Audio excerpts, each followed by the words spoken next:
Guys स्वागत है आप लोगों का मेरे चैनल में। सो गाइस वीडियो बहुत ज़्यादा इंपॉर्टेंट है, मिस मत करना, नहीं तो आप कहोगे अरे ये चीज़ तो हमें पता ही नहीं थी, इसलिए वीडियो को पूरा वॉच करिएगा।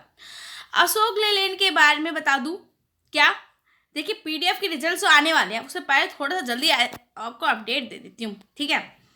देखिए एक्चुअल में क्या है, अशोक लेलैंड ने नियर अबाउट जो उसका नेट प्रॉफिट है ना वो 20% से राइज हुआ है। कितना? 20% से राइज हुआ है। 3% का डिक्लाइन था, हल्का फुल्का सा, ठीक है। जो उसने 3% का डिक्लाइन था Q4 के ऑपरेशन में, ठीक है। 11,267 करोड़ के हिसाब से वैसे 20% का राइज है। अगर देखो अशोक लेलैंड नेट प्रॉफिट जम 20%, ठीक है, 900 करोड़ का करा। एंड 23-24 में स्ट्रॉन्ग डिमांड प्रोडक्ट की वजह से ये चीज़ें सामने निकल गई इसके सेगमेंट के अंदर, किसमें? जो ये medium and light commercial vehicles है ना उसके लिए। देखिए चेन्नई ने best automaker profit after tax during जो उसका निकल के आया था वो 751 करोड़ का निकल के आया था। एंड हिंदुजा ग्रुप ने 3% का डिक्लाइन पोस्टेड किया है, ठीक है। किस पे? जो ऑपरेशन था इसका 11,267 करोड़ का। The companies top line during the same period last year was is 11,626। मैं पहले क्या था कि 11,626 करोड़ का था ऑपरेशन, जो अब 11,267 में हल्का फुल्का सा डाउन देखने को मिला, ज़्यादा कुछ बड़ा डाउन देखने को नहीं मिला है। एंड द कंपनी का रिजल्ट है वो क्लाइंब किया है, ठीक है। परफॉर्मेंस एंड द कॉन्ट्रीब्यूशन जो वर्टिकली हमें देखने को मिले हैं। और मीडियम और हैवी व्हीकल्स बस सेगमेंट में भी अशोक लेलैंड ने अपनी मार्केट को अमर्ज करते हुए इसमें 5.8% की एक अच्छी खासी तेजी देखने को मिलती है इसके शेयर के अंदर। अगर धीरज हिंदुजा का देखोगे ना तो chairman Ashok Leyland limited said we continue to be optimistic about our industry. मतलब वो लोग अपनी इंडस्ट्री को लेकर बहुत ही आशावादी हैं, शॉर्ट टर्म और मीडियम टर्म के बैक को लेकर, एंटिसिपेटेड इकोनॉमिक ग्रोथ को लेकर। एंड देखिए सीवी वॉल्यूम में भी काफ़ी अच्छी ग्रोथ देखने को मिली है, जो प्रीवियस क्लोज था उसके हाई पे ही जाकर हल्का फुल्का सा क्लोज हुआ था, ठीक है। एंड वॉल्यूम में 2 से लेकर 3.5 टन कैटेगरी वर मेंटेन इंडस्ट्री के अंदर विटनेसिंग रिडक्शन वॉल्यूम्स हल्की फुल्की आप देख सकते हो, जो कि डिडक्ट हुई है, ज़्यादा कुछ ऐसा नहीं देखने को मिलता, ठीक है। नेक्स्ट गैस कंपनी निकल के आती है, सॉरी नेक्स्ट इंपॉर्टेंट अपडेट ये है कि फॉरेन इन्वेस्टर्स ने मे लॉन्गर बी ओवरवेटेड बता दिया इंडिया को। किसने बात बोली? चेरिस वुड ने बोली है। उन्होंने ये कहा है कि जो हमारी इंडिया है ना एक तरीके से एमर्जिंग कंट्री है। क्या है? एमर्जिंग कंट्री है, ठीक है, एमर्जिंग मार्केट है। तो वेयर फॉरेन इन्वेस्टर में नो लॉन्गर बी ओवरवेटेड, मतलब फॉरेन इन्वेस्टर तो ज़्यादा टाइम के लिए उसमें लॉन्गर वेट मतलब ज़्यादा लॉन्गर वेटेड नहीं हो सकते हैं। एंड कॉम्बिनेशन तो कंटिन्यू देखा जा रहा है तो आउट परफॉर्मेंस है एंड स्ट्रॉन्ग डोमेस्टिक फ्लो देखने को मिलता है, ठीक है। इसकी वजह से ये बात बोली गई है कि जो इन्वेस्टर है लॉन्गर ओवरवेटेड नहीं रह सकते। अब नेक्स्ट बता दूँ मैं आपको हिंडाल्को के रिजल्ट के बारे में कि हिंडाल्को में भी 31% की अच्छी खासी राइजिंग देखने को मिली है। इसका कंसोलिडेटेड नेट प्रॉफिट है 3,174 करोड़ का मार्च क्वार्टर में। On the back of the robust sales की बात की जाए तो उसका प्रॉफिट पहले कैसे था? सेम ईयर लास्ट ईयर 2,411 का था, जिसकी वजह से आप कह सकते हो इतनी बड़ी तेजी देखने को अभी हमें मिली हुई है, ठीक है। गाइस अगर हम देखें, आप देखोगे ना कि इंडिया बिजनेस में ईबिटा इसका कितना 25% से क्या हुआ है, अच्छा खासा बढ़ा है, ठीक है। अगर फाइनेंशियल की परफॉर्मेंस देखोगे तो रिवेन्यू में भी 3% रिवेन्यू डाउन देखने को मिला। ईबिटा 7% से अच्छा खासा राइज था, ठीक है। प्रॉफिट पैट भी देखोगे तो वो भी एज में किनारे भी देखने को मिला है 10,155 करोड़ का। एंड हिंडाल्को इंडिया बिजनेस का ईबिटा भी रेलिड में देखने को मिला था, ठीक है। ये सब चीज़ें हमें इसमें देखने को मिली है। ये एक आप कह सकते हो ओवरलुक दे रही हूँ मैं आपको हिंडाल्को के रिजल्ट्स के बारे में। गाइस ऐसी बहुत सारी कंपनीज हैं अगर आप देखोगे जिसमें हमें इनका देखिए, अगर इनका हिंडाल्को का इसमें ये था। दूसरा आप अगर कॉपर में देखो ना, कॉपर बिजनेस में इनका, तो कॉपर बिजनेस में भी Q4 में ईबिटा 776 करोड़ पे 30% से अप रहा है, ठीक है। क्वार्टरली रिवेन्यू स्टूड रहा 3,424 करोड़ का 20% से अप रहा, ठीक है। डिमांड भी काफ़ी अच्छा रिफाइंड कॉपर की इंक्रीज हुई है। एल्यूमिनियम की बात करूँ तो एल्यूमिनियम में भी ईबिटा स्टूड था कितना 2,709 करोड़ का, एंड ये भी 20% से अप था ईयर एंड ईयर, पहले जो 11% था। एंड डाउन स्ट्रीम रिवेन्यू में भी देखोगे तो इसमें भी 2,920 करोड़ रुपए का था, जो कि पहले 2,738 करोड़ पे देखने को मतलब बड़ा ही है, ठीक है। एल्यूमिनियम जो डाउन स्ट्रीम है ना 105 KT वर्सेज 90 KT इन क्वार्टर फाइनेंशियल में देखने को मिला, 70% का इसमें ईयर ऑन ईयर अच्छी खासी रैली देखने को। ठीक है, jackal prepaid share 7.5% rating. Guys jackal page in सब पे मैंने वीडियो बनाई हुई है, आप मेरे लर्न एवरीथिंग वाले चैनल पे जाकर चेक कर सकते हो। गाइस वही पेजेस के भी आज के दिन रिजल्ट्स निकले, जिसमें इसमें हल्का फुल्का 2% का स्लिप देखने को, म्यूटेड रिजल्ट देखने को मिले। तो आप कह सकते हो इसके अंदर हल्की फुल्की सी गिरावट देखने को मिल सकती है इसमें प्रॉफिट बुकिंग।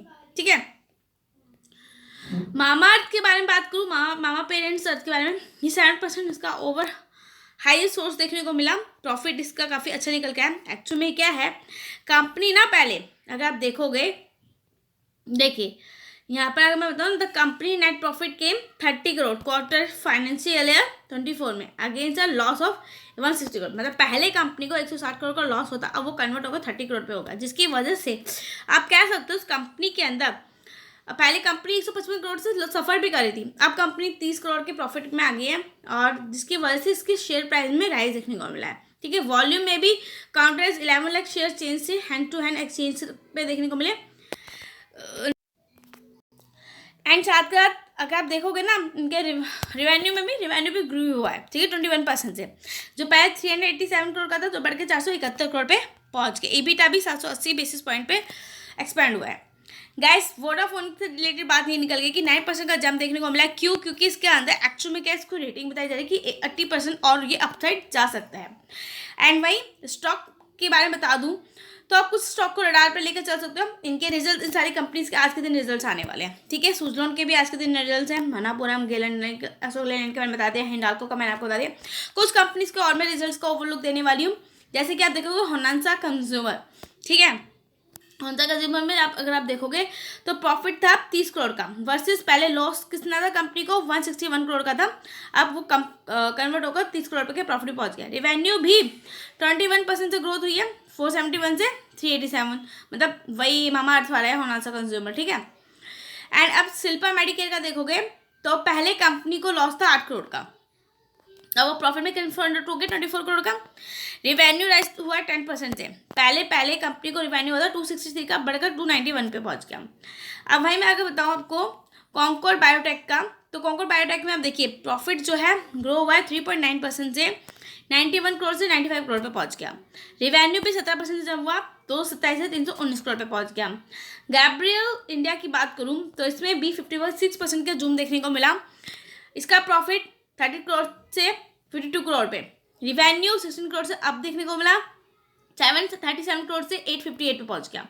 ठीक है, वहीं अगर बात की जाए प्रेजेंट कैमशेफ्ट की, तो प्रॉफिट श्रिंक हुआ है 70% से, मतलब पहले कंपनी को 11 करोड़ का प्रॉफिट है, अब घट कर 3 करोड़ का प्रॉफिट हुआ।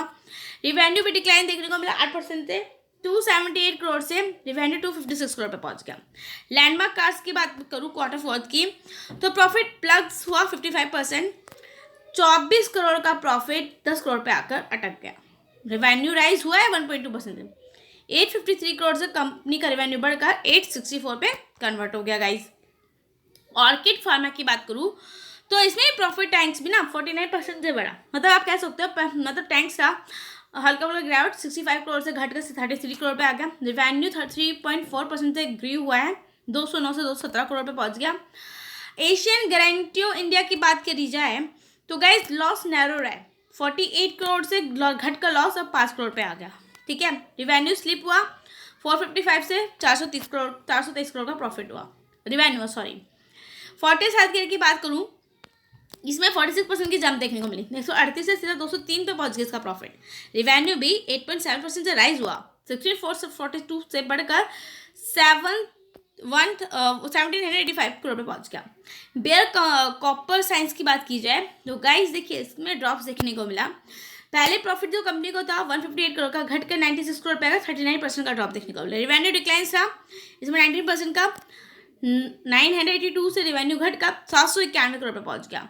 गाइस अगर धर्मानाथ तंवर की बात की जाए तो उन्होंने रिजाइन कर दिया है चेयरमैन डायरेक्टर के पद से। रूपा कंपनी की बात करूं तो प्रॉफिट ग्रो हुआ है 28% से 18 से 24 करोड़ पे पहुंच गया। रेवेन्यू फॉल्स हुआ 1.6% से 406 से 405 करोड़ पे पहुंच गया।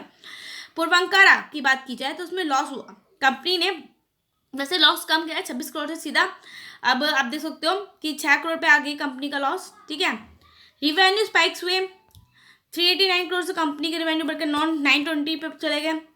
ठीक है, अगर मैं बात करूँ CESC की, तो इसमें प्रॉफिट 6.7% ड्रॉप हुआ, 445 से घट कर प्रॉफिट 415 पे चला गया। रेवेन्यू ग्रोथ की बात की जाए तो 9.2% का ग्रोथ देखने को मिला, 3102 से घट कर बढ़कर 3387 करोड़ पे चला गया। जेके लक्ष्मी के सीमेंट के नंबर भी अच्छा है, 4.41% से राइज हुआ, 114 करोड़ से बढ़कर 162 करोड़ पे पहुंच गया। रिवेन्यू फॉल था 4.4% से एंड 1862 करोड़ से प्रॉफिट घटकर 1780 पर चला गया। गाइस मैं वहीं आपसे बात करूं कि आप ये कह सकते हो, चीज़ ये इंपॉर्टेंट निकल के है कि जो हमारी पावर इंडस्ट्री है ना, सोलर पैनल पावर, उन्होंने किससे हाथ मिला लिया, कोलैबोरेशन करा हीरो फ्यूचर एनर्जी से।